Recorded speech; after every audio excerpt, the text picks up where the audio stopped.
Gentlemen, what's your name? Troy Hammond. Troy Hammond. A question from the audience on my phone here, and they are asking, where did you get your tattoos from? Well done. Well done.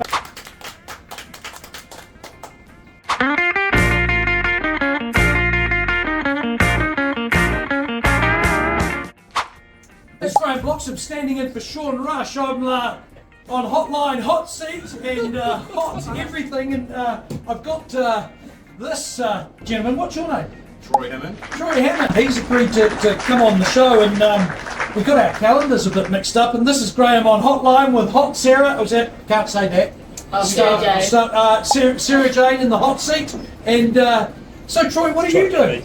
So I'm the founder of Team Army, which is an IT recruitment company specialising in tech startups throughout New Zealand. But we have a business here in Wellington. I also have the podcast, the aptly named the We Fucking Love Startups podcast, which is the #1 podcast in the country for startups. And we've also got a new podcast that we just launched, Table Talk. So I love it already. Whereabouts can I listen to these podcasts? They're on Spotify, YouTube, anywhere you get podcasts. Awesome. You're a Wellingtonian? I am adopted Wellingtonian, so I've been here 17 years, but I'm from Melbourne, if you can hear my accent a little bit. You, when you're in Wellington, you're doing business, is it mainly government business or? No, I don't do much at all with government. I do mainly tech startups and like smaller, faster growing startups throughout Wellington and the country. So do you have a problem with getting paid? Because only 1 out of 10 works, isn't it, in the tech startup world? I've only ever had one company not pay my invoice, and so yeah, we've been pretty lucky that we choose the right companies to work with. And if I said the name Serge Van Dam, what would you think?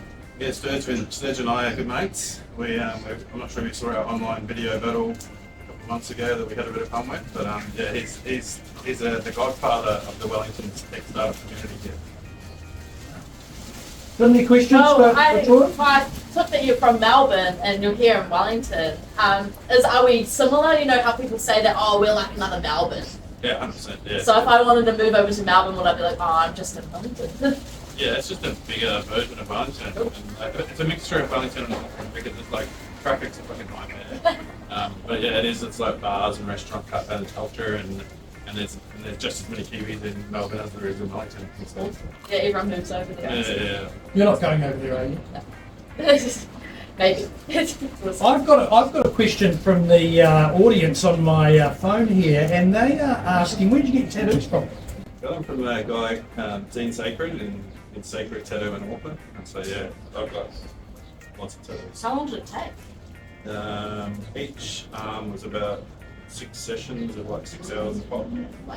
Is there meaning in that for you? Yeah. So they're like the flowers symbolising the kids. There's a phoenix here that sort of talks to like starting my life over again in a new country, and there's one here, which is how I started, which is a rose on my heart. I had a daughter that passed away, and it was Matilda Rose, and so I started with getting a rose on my heart, and then because I'm OCD as fuck, I had to get the whole arm done at once. So, and then the other arm's just a fun one that I just thought I'd have like a dragon for no reason at all because I like the Japanese art.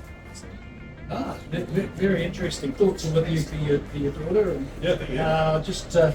Sorry, we've forgotten. We don't have another hat. We've just done something with the hats. We've sort of lost our way a wee bit with the hats. So with Wellington, is Wellington picking up? Is it getting better, busier, quieter? What's the story?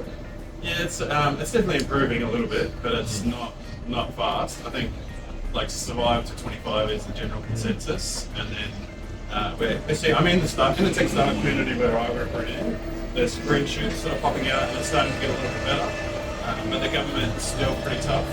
There's not many jobs out there. The police are doing a restructuring in today, and so it's tough. And especially though when we're in a putting place right at the moment, you see it, you feel it. It's a lot quieter. And so I'm a big advocate for more people coming back to the offices and working again because it's going to drive everyone in Wellington, hospo, retail, tourism. So we've got a question from the audience table, but I'll put that question on hold for a second. When you look at companies like biotech companies or Xero, you talk about exponential growth. Is that take us through the metrics of how many succeed, why they succeed, and what do you look for? Are you investing yourself? Yeah, there's multiple reasons on why they fail. Largely it's funding. Is a big traditionally in New Zealand, but that's changing a little bit. Like we've got Blackbird, who's a big VC firm. They're doing a conference in Wellington, Sunrise Conference soon, which is like their love letter homage to the industry, which is cool. I think that the main thing that you've got to be crazy to be a startup founder. You've got to have a problem that you passionately want to solve, and so you've got to commit to it. We tend to have Wellington, because traditionally government pay a lot more, corporate pays a lot more down here in Wellington. So a lot of people are in higher paying jobs, and so coming into a startup where you only eat noodles for about 6 months of your life is challenging. So You got any ideas you want to start any businesses up, Sarah Jane? Oh, I could. I don't have any ideas yet, but it's in the future. Is there any questions you've got about beaches or clothing? Oh or- yeah, we took a beach in Wellington. I like Lyle just because I like surfing. Surfing, So, yeah. We had another one on the show that said Lyle Bay as well. So Surfing. it's a popular destination. Yeah, except your beaches are so bloody cold. The water is freezing. Yeah. Wetsuit. Yeah. Cures it. Me and him, Lyle Bay, wetsuit. Question from the, Yeah. what's the question from the cameraman? Yeah, Kabadiga, welcome to our Motu. I've been to Australia a few times. I never really felt totally safe, you know. Are you scared of the wildlife over there? Spiders. I mean, I have think you, when have you grow been up- bitten by a shark or No, mauled by a lot of sharks. rhinoceros surfing. or... I've seen like lots of snakes and lots of spiders, but it's like when you grow up with something. I mean, I was scared of weta when I got here. Do they have rhinoceroses in Australia? No, not In the zoo, not yeah, I urban think so. areas. Does One anything escape. scare you about Wellington? Politicians. Yeah, Yeah. politicians. More snakes. Yeah. Have you been punched by a kangaroo? I haven't been punched by a kangaroo. No, that's all right. It would make a good YouTube video Yeah, though. They go yeah. pretty wild on YouTube. In your interviews, have you ever had anyone say anything that's just completely blown you away, emotionally or? Yeah. I've had lots of podcast interviews that I've been moved by, and I've had lots of podcast interviews that I've had to edit little bits out because someone said something a little bit verbose or unethical or that they shouldn't have. So the one thing, have you guys ever had a Samantha on the podcast? Samantha from he's tech founder, payroll software. He told me a story once of when he was starting his business. He had no money and he was driving to just do as many sales as he could. And he was up in Auckland trying to sell, and he put his car into the car park to go off and start selling. And then he realised that he couldn't get his car out of the car park because his car kept failing. He didn't have any money left in his account.